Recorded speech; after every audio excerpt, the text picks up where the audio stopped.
Romanos capítulo 8, verso de número 31, para nós continuarmos a meditação do capítulo 8 de Romanos. As provas e a certeza do amor de Deus.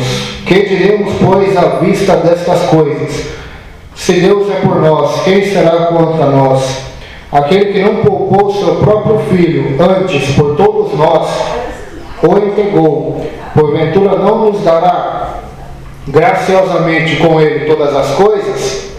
Quem tentará acusação contra os eleitos de Deus?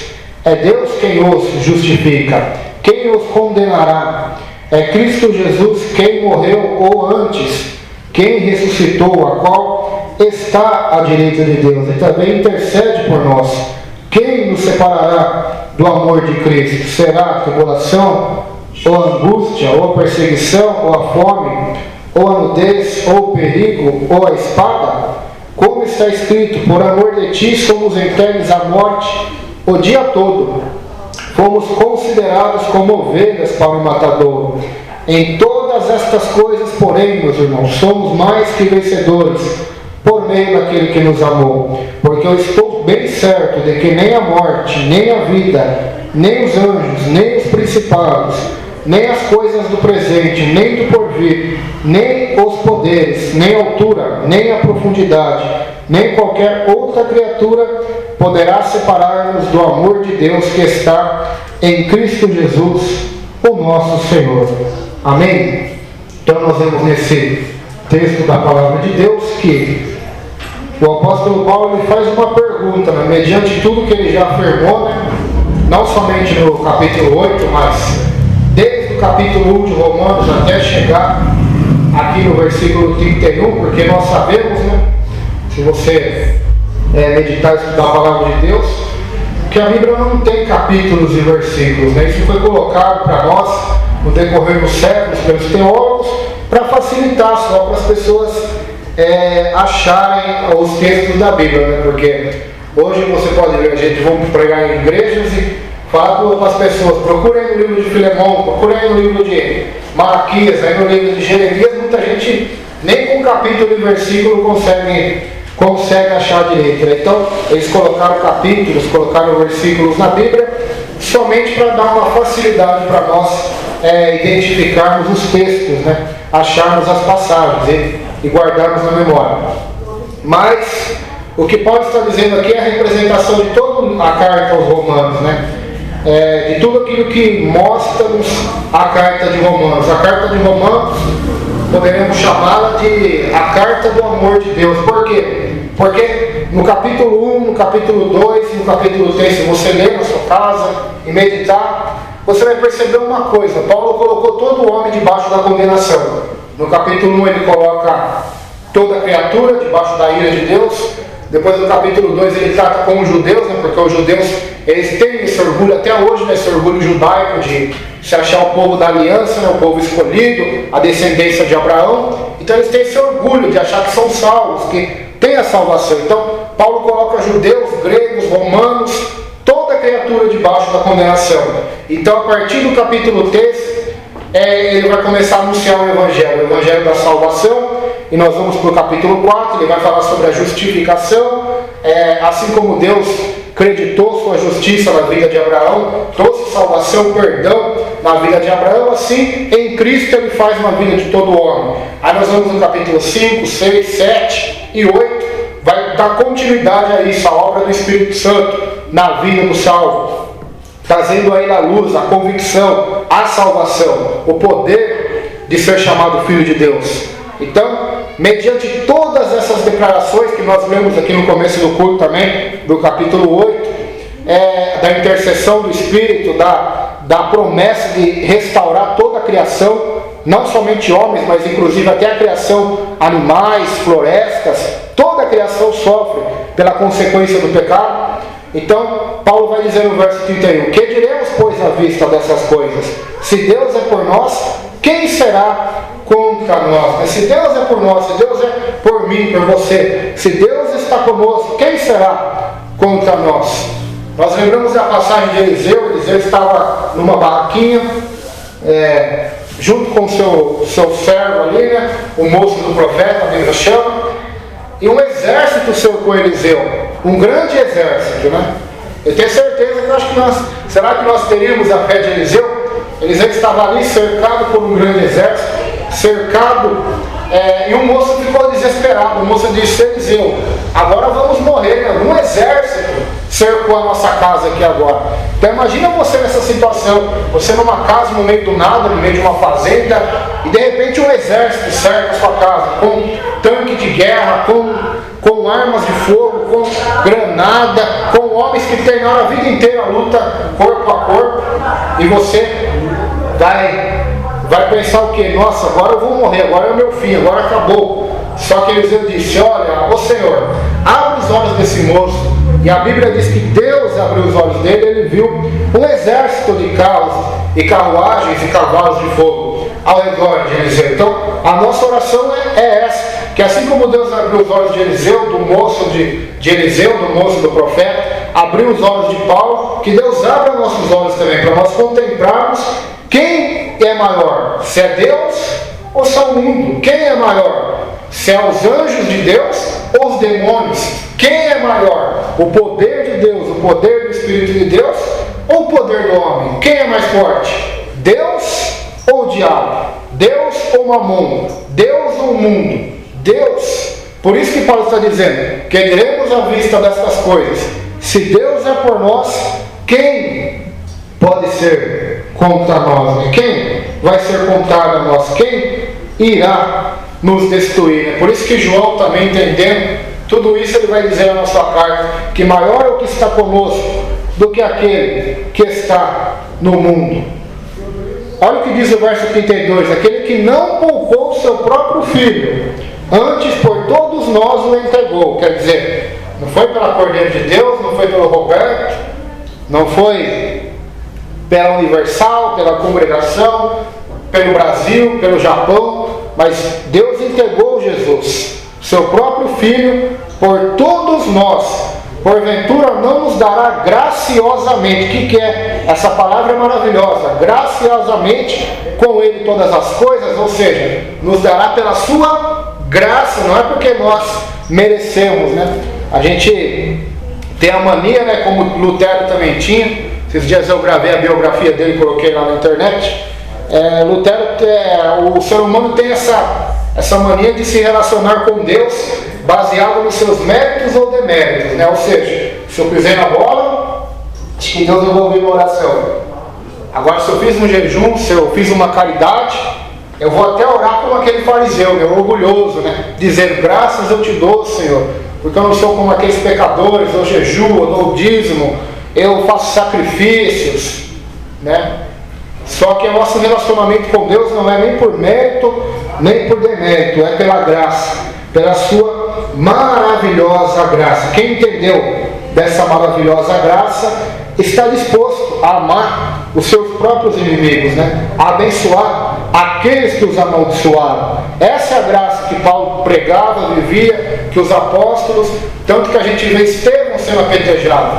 E Estevão estava sendo apedrejado, estava abençoando aquele povo, orando para Deus perdoá-los. Os apóstolos tinham acabado de pregar o evangelho, apanharam, tomaram uma surra, e depois eles saíram alegres daquele lugar, daquele sinédrio, se regozijando por terem sido achados dignos de sofrer por causa do nome de Jesus.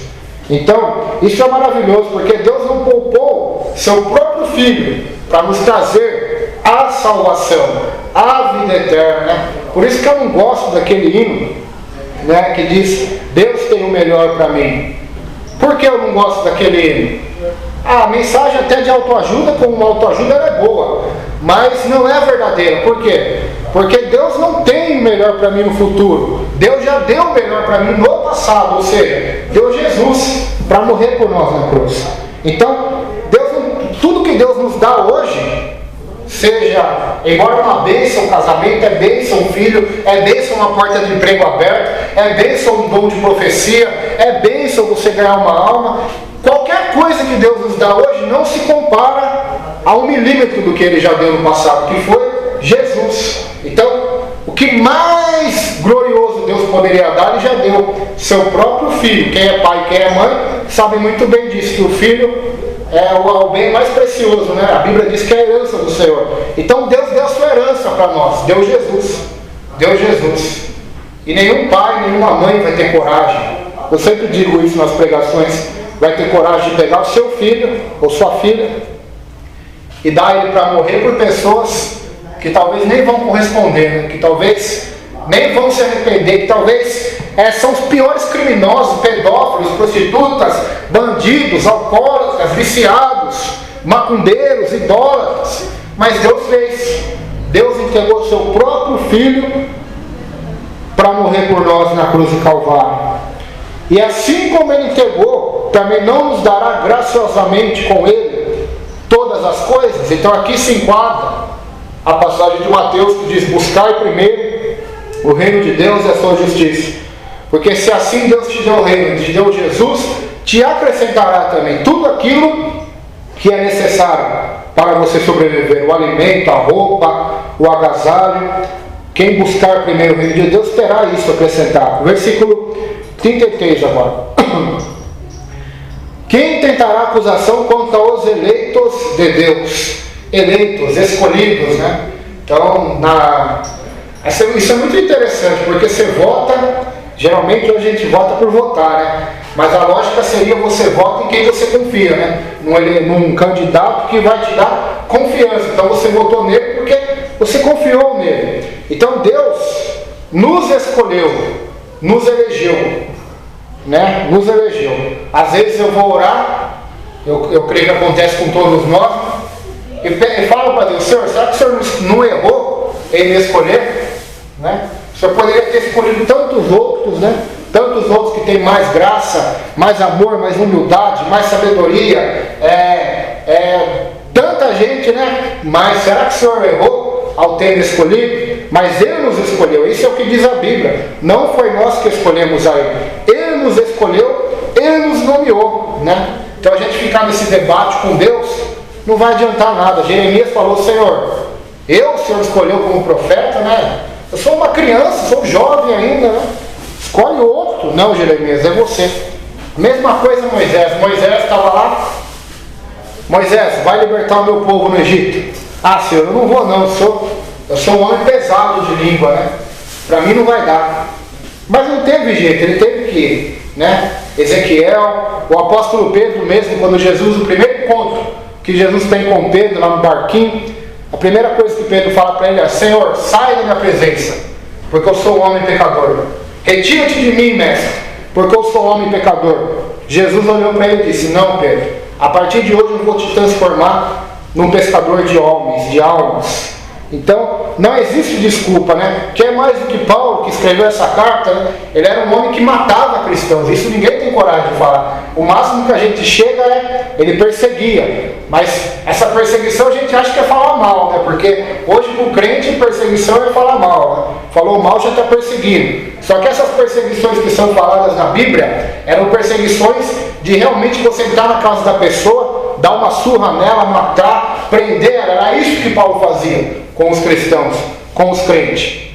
Ele era um homem tão temido pela igreja, que ninguém teve coragem de evangelizá-lo. Quem foi atrás dele foi o próprio Jesus. Jesus se revela a ele e ele então é salvo. E ele é transformado e se transforma num grande homem de Deus e sofre, né? Tudo quanto ele fez os cristãos sofrer, ele recebeu uma colheita muito maior na sua própria vida de sofrimento, porque Jesus disse: olha, agora eu vou te mostrar, Paulo, o quanto você vai sofrer pelo meu nome, né? O quanto você vai sofrer pelo meu nome. Então, querer ser usado igual Paulo, todo mundo quer, mas será que a gente aguentaria passar uma palha, né? Uma agulha, um grão de areia do que esse homem passou por conta do Evangelho? Então, quem tentará acusação contra os escolhidos de Deus? Deus nos escolheu. Jesus disse: não foi vós que escolhestes a mim, eu antes vos escolhi, né? Isso aí já é para tirar o nosso orgulho, sabia? Isso é para tirar o nosso orgulho, porque a gente acha que, não, eu escolhi ser cristão, eu escolhi ser crente, eu escolhi ser pregador. Será? Será que foi nós que escolhemos realmente? Quem colocou esse desejo no nosso coração? Quem nos convenceu do pecado? Quem nos convenceu do juízo, da justiça? Né? Quem tocou em nosso coração? Quem nos transformou numa nova criatura? Não foi pastor, não foi pregador, foi o próprio Senhor. O Senhor nos escolheu, o Senhor nos chamou, nos escolheu, né? Nos escolheu. Davi foi escolhido pelo Senhor, Salomão e tantos da palavra de Deus. Né? Então quem tentará acusação contra os escolhidos de Deus? É Deus quem os justifica. É Deus quem os justifica, ou seja, é Deus que os defende, é Deus que é o seu advogado, que advoga-os, que os purifica de todo o pecado. Tem uma passagem no Velho Testamento, no livro do profeta Zacarias, que diz que Josué, não o Josué que foi sucessor de Moisés, mas o Josué sumo sacerdote, ele estava intercedendo e Satanás, diz a Bíblia, estava lhe acusando. Lá em Zacarias capítulo de número 4, se não me falha a memória. E Satanás estava o acusando. Então a Bíblia diz que Deus o justificou, Deus o purificou, colocou uma veste sobre ele branca, e ali Satanás teve que se retirar, né? Teve que se retirar da presença do sumo sacerdote Josué. Então isso é maravilhoso, porque quem tentará acusação contra os eleitos de Deus? A Bíblia diz que o maior acusador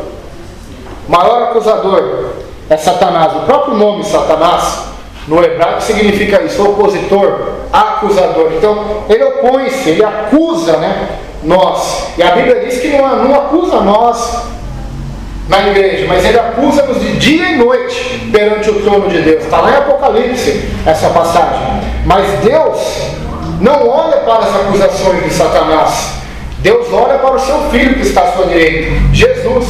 A Bíblia diz que o seu Filho Jesus intercede por nós. Lá na carta aos Hebreus diz que ele vive agora, ele está vivendo agora para interceder pelos santos, ou seja, pela igreja. Ele intercede por nós. Romanos 8 também diz que o Espírito que está aqui na terra, ele intercede por nós também, com gemidos inexprimíveis. Então, se alguém perguntar para você, você está debaixo da cobertura espiritual de quem? Do Roberto, do Macedo, do Valdomiro, do anjo Gabriel, do anjo Miguel? Não. Eu estou debaixo da cobertura espiritual de Jesus à direita de Deus e do Espírito Santo aqui na terra. Então, essa é a nossa cobertura espiritual. Essa teologia de cobertura espiritual ensinada nas igrejas é conversa fiada, conversa de catolicismo entrando dentro da igreja. Porque assim como o catolicismo prega que você precisa da intercessão dos santos, que são Maria, Pedro, João, Tiago, que já morreram, assim muitos evangélicos pregam que para você ser vitorioso, abençoado, você precisa estar debaixo da cobertura de um suposto pastor ou ungido de Deus.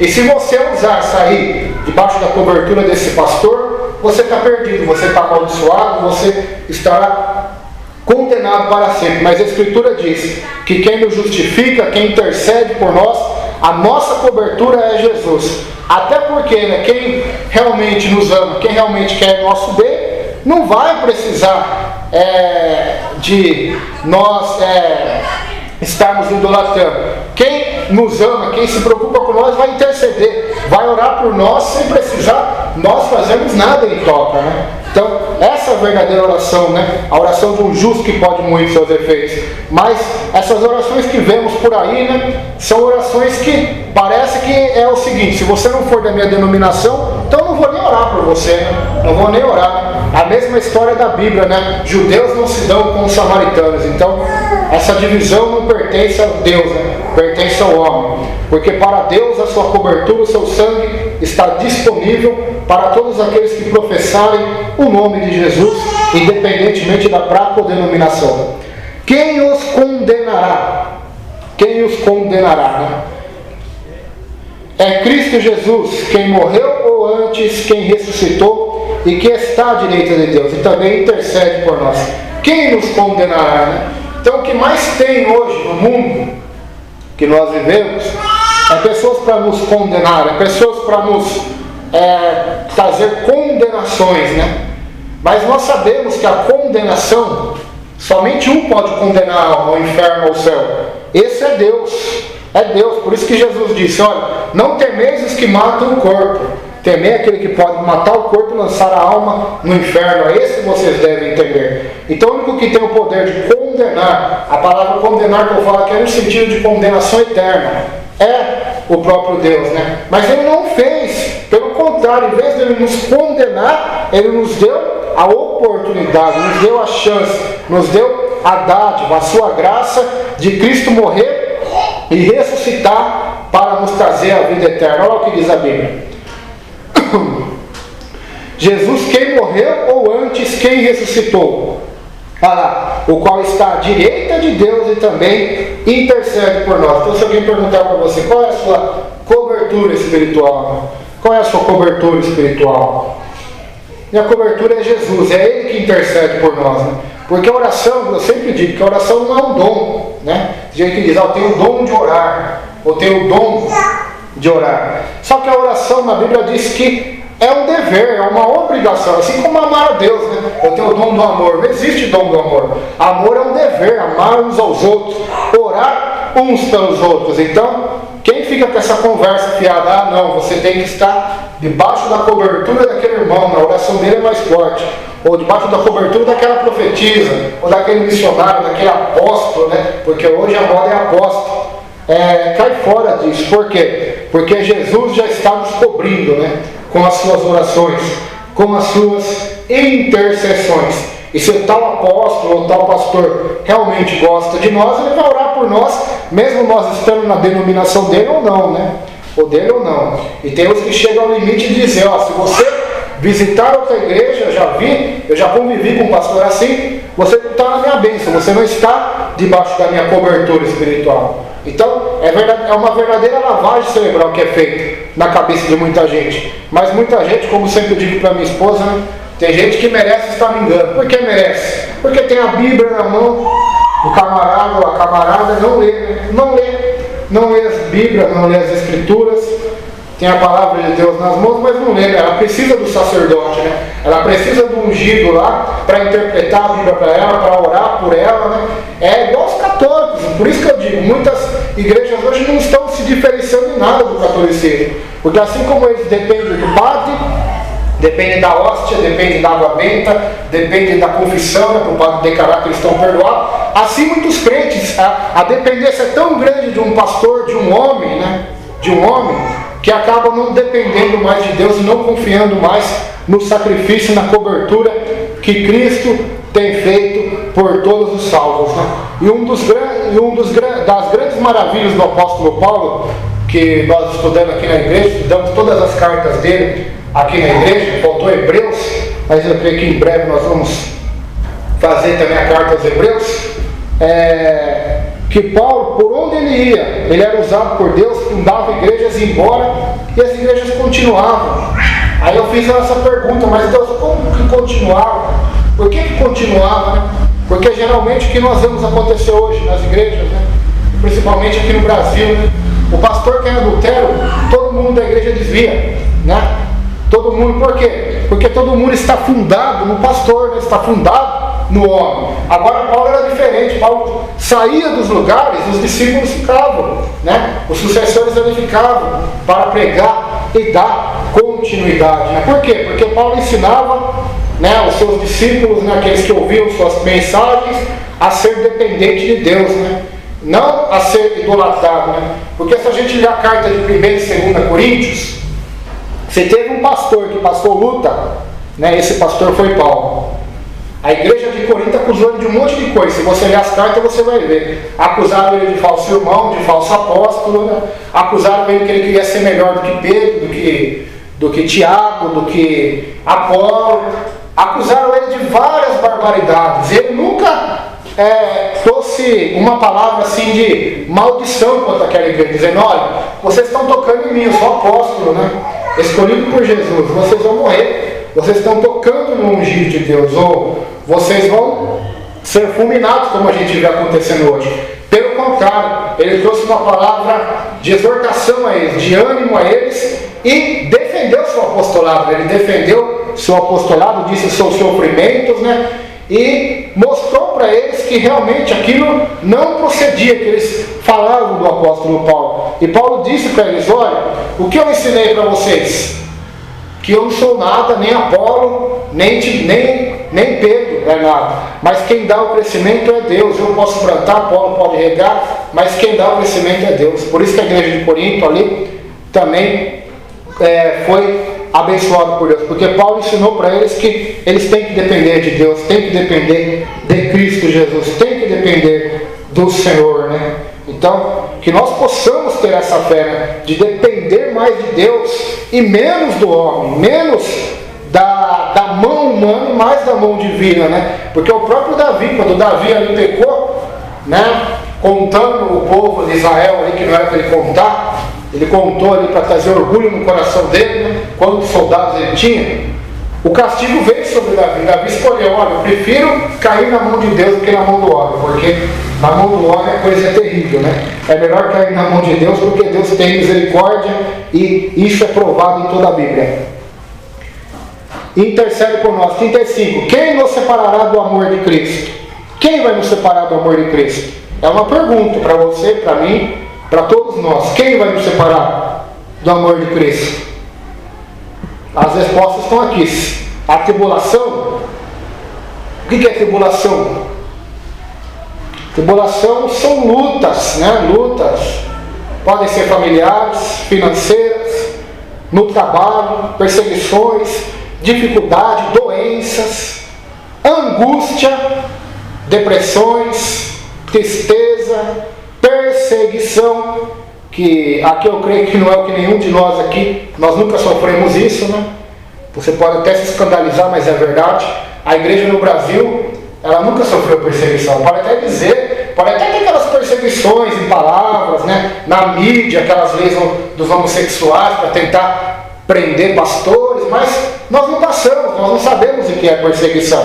Se você entrar na internet lá no site Portas Abertas, lá vai mostrar o que é perseguição. Lá na Arábia Saudita, se você for pego com uma Bíblia, como essa que nós estamos aqui, você é condenado à pena de morte. Não tem advogado, não tem juiz, é pena de morte direto. Você morre, né? Agora eu queria perguntar, se nós estivéssemos lá hoje, agora, Deus catasse nosso corpo aqui agora, e nos arrebatasse, nós aparecêssemos lá na Arábia agora, nós teríamos a coragem de andar com a Bíblia na mão? Né? Isso é perseguição.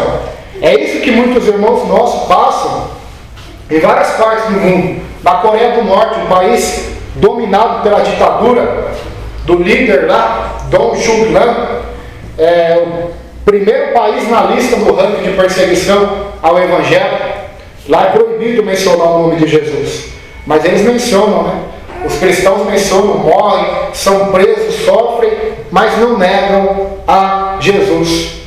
Esses dias eu vi um relato na internet, até gravei, coloquei também no YouTube, de um irmão, né? Olha o que esse irmão passou, né? Esse irmão estava ali, o Estado Islâmico, os irmãos sabem que é o Estado Islâmico, aqueles terroristas que querem dominar o mundo inteiro e islamizar o mundo inteiro, e acabar com o judaísmo, com o cristianismo e tornar o Islã a religião mundial, né? Agora a Rússia e os Estados Unidos estão se unindo para combatê-los ali, né? E esse irmão estava com seus 2 filhos ali. E os soldados chegaram até ele dizer, olha, ou você nega Yeshua, que é Jesus, né? Eles falam Yeshua, em hebraico é Yeshua, mas em árabe é Yeshua, ou nós vamos matar seus 2 filhos agora. Ele negou. Ele negou, seus filhos sobreviveram. Depois ele mandou uma carta para esse pastor e disse, olha pastor, eu neguei a Jesus, mas não porque eu não amo Jesus, mas porque eu fiquei com medo de ver meus filhos morrerem ali. Será que Jesus me perdoa? O pastor disse, olha, se você se arrependeu, Ele te perdoa. Mas é isso que muitos passam, né? É uma realidade que você não vai ver a Globo falar, a Record, que é dita minha emissora evangélica, não vai falar também, porque eles estão preocupados só com dinheiro. Band não vai falar.